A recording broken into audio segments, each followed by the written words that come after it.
Hello dear students, आज जो मैंने मैथ का टॉपिक लिया है वो है addition and subtraction of fractions. और क्योंकि जो फ्रैक्शंस हैं वो लगभग हर क्लास में ही आते हैं, क्लास 6 से लेकर जब तक आप आगे मैथ करोगे तब तक ये आएंगे। और इसमें अगर आपको शुरू में दिक्कत आती है तो बाद में और ज़्यादा दिक्कतें बढ़ती रहती हैं आपकी, तो इसको आप ध्यान से देखिए ताकि आपको आगे दिक्कत ना आए। तो स्टार्ट करते हैं हम लोग। देखो जैसे हम लोग करते हैं, ये आपको एक मैंने एग्जांपल सॉल्व करके लिखा हुआ है, आप लोग कर रहे हैं। तो देखिए जैसे ये इसमें एलसीएम 60 आता है पहले, उसके बाद में कुछ बच्चों को ये नहीं पता लगता कि जैसे ये 28 कैसे बन गया 7 की जगह, जैसे 3 का 18 कैसे बन गया और 1 का 3 कैसे बन गया, यहाँ दिक्कत आती है। ओके, तो हम ये चीज़ आपको मैं दोबारा सॉल्व कराऊंगा हम इसको कैसे करना होता है। तो जो सिंपल सम जो आते हैं वो क्लास जो 6 में स्टार्ट होते हैं वो कैसे होते हैं।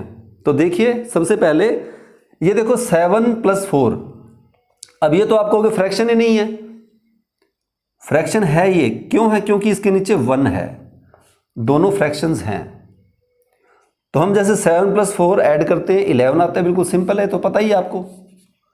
ठीक है, अब मैंने ये क्यों किया था? ये मैंने इसलिए किया था क्योंकि ये इस टाइप का सम है। वो कैसे है? देखो यहां जो नीचे जो आपके डेनोमिनेटर थे ना 1 सेम थे, तो यहां भी देखो ये सेम है। जब डेनोमिनेटर सेम होते हैं तो कोई प्रॉब्लम नहीं है, इसमें सीधा ही क्या करते हैं हम, जैसे ये 11 सीधा लिख दिया था, ऊपर वाले ऐड कर दिए थे ना, तो यहां भी यही करना है। नीचे आप 15 लिख दो और ऊपर 7 और 4 11। मैंने देखो फर्स्ट टर्म हर एक की सेम लिए ताकि आपको प्रॉपर समझ आए भी क्या क्या चेंज होते हैं, कितने तरह के सम होते हैं इसके अंदर। देखो ये वाला जो सम है इससे अलग कैसे है, यहां क्या है, देखो 7/15 तो सेम है, यहां था 4/15, यहां 1/5 की है। देखो ये 15 था, यहां 5 है, यानी ये जो 5 और 15 में फ़र्क है, सेम नहीं है। और +1 इसके नीचे 1 है। इसको कैसे करेंगे, इस बात को समझो। ये इससे अलग है, वो भी बताऊंगा कैसे अलग है।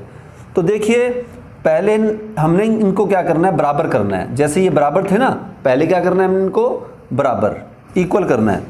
तो देखिए 5 के टेबल में 15 आता है और 1 के टेबल में भी 15 आता है, तो तीनों 15 हो सकते हैं। तो यही करेंगे हम सीधा, जैसे यहाँ पे डायरेक्ट 60 लिखा है ना, सबका इकट्ठा एलसीएम लिखा, हमने सीधा नहीं लिखना। ये जब हमारी अच्छी प्रैक्टिस हो जाए फिर कर सकते हैं। तो पहले क्या करेंगे, इसको बराबर करेंगे तीनों को। ये तो 15 है पहले ही, इसको 15 रखेंगे। अब जो ये जो है आपका 1/5 है, इसको क्या करेंगे, 15 बनाएंगे 5 को। तो 5 को 15 कैसे बना सकते हो, 5 को 3 से मल्टीप्लाई करके, सिंपल है बिल्कुल। अब अच्छा नीचे मल्टीप्लाई किया ना, तो ऊपर भी करना पड़ेगा, मल्टीप्लाई 3। उसके बाद 1/1 है ये। अब ये क्या करेंगे, 1 को 15 कैसे बनाओगे, 15 से मल्टीप्लाई करके। ऊपर भी करना पड़ेगा क्योंकि हम कभी भी अकेला नीचे वाले नंबर को मल्टीप्लाई नहीं कर सकते, ऊपर भी करना पड़ता है। ओके, अब देखिए इसको आगे सॉल्व कर सकते हैं। अब ये इसके जैसा बन गया, यह इसके जैसा बन गया। देखो सेम थे एलसीएम, सबका जो डेनोमिनेटर सेम था। तो देखो 15 15 15, अब इकट्ठा लिख सकते हो आप।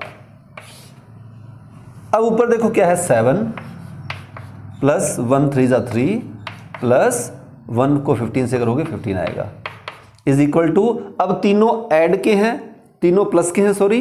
अब इनको आप ऐड कर लो, 15 3 18, 18 और 7 25, 25/15। अब देखो ये जो 25/15 है, ये हमेशा हमने इसको सिंपल फॉर्म में लिखना होता है जो भी आंसर आता है।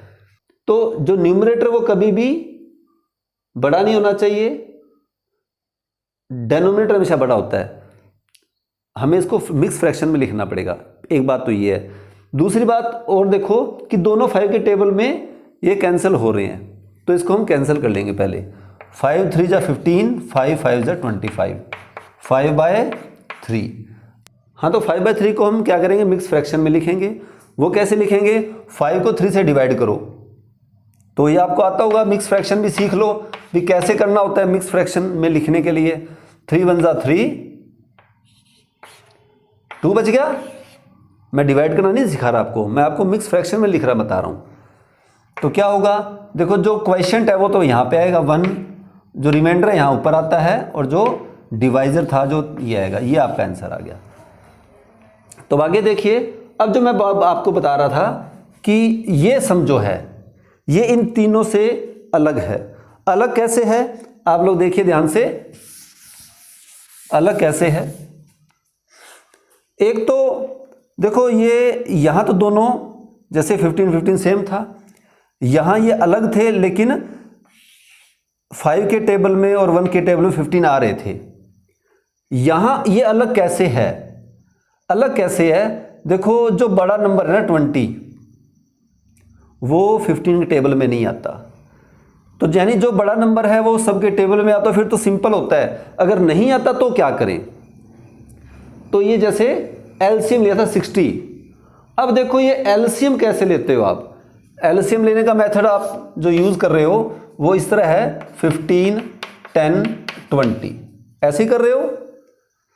तो अब पहले आप 2 से डिवाइड करते हो, 15 तो डिवाइड नहीं होता, 5 पे जाएगा 10 और 2 10 जा 20। अब फिर 2 से करेंगे, आपको एलसीएम लेना तो आता ही होगा। थोड़ा सा टाइम अपना बचे, मैं थोड़ा जल्दी कर देता हूं इसको।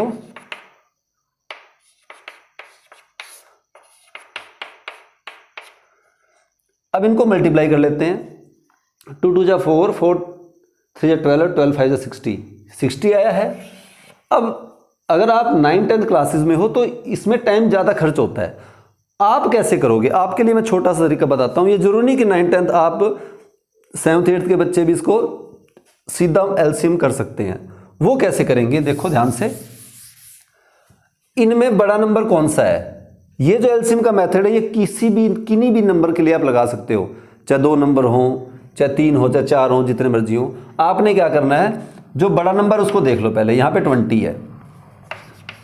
ओके, अब आपको पता है 20 15 के टेबल में नहीं आता, तो उसके लिए तरीका क्या करेंगे, 20 का टेबल आगे पढ़ेंगे। 22 जा 40। अब चेक करो क्या 40 15 के टेबल में आता है, नहीं आता। 10 के टेबल में तो 20 आ रहा था, इसको तो चेक करने की जरूरत ही नहीं है, 15 के लिए चेक करेंगे। अब नहीं होता तो 20 को 3 से मल्टीप्लाई करो, 23 जा 60। अब देखिए 15 4 जा 60, 15 के टेबल में 60 आ रहा है, तो अब ये एलसीएम आ गया। देखो हमें वो नहीं करना पड़ा ना, जो सारा जो पहले हमने किया था अभी, तो सिंपल 1 मिनट लगता है उसमें। तो फिर अब क्या करेंगे, जैसे मैंने देखो जो मैंने कहा था आपको दिक्कत कहाँ आती है, अब जिनको नहीं आता उनको दिक्कत यहाँ आती है कि उनको ये नहीं पता लगता 28 कैसे आया। ये वैसे मैं बता चुका हूँ कैसे आया। नीचे वाले टर्म्स को बराबर करने के लिए, डेनोमिनेटर को बराबर करने के लिए ऊपर वाले नंबर को भी मल्टीप्लाई करना पड़ता है, इसीलिए आया।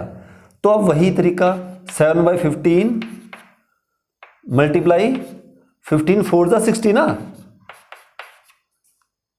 -3/10, 10 को 6 से करेंगे 60 आएगा, ऊपर भी मल्टीप्लाई करेंगे जैसे नीचे कर रहे थे, प्लस 1/20।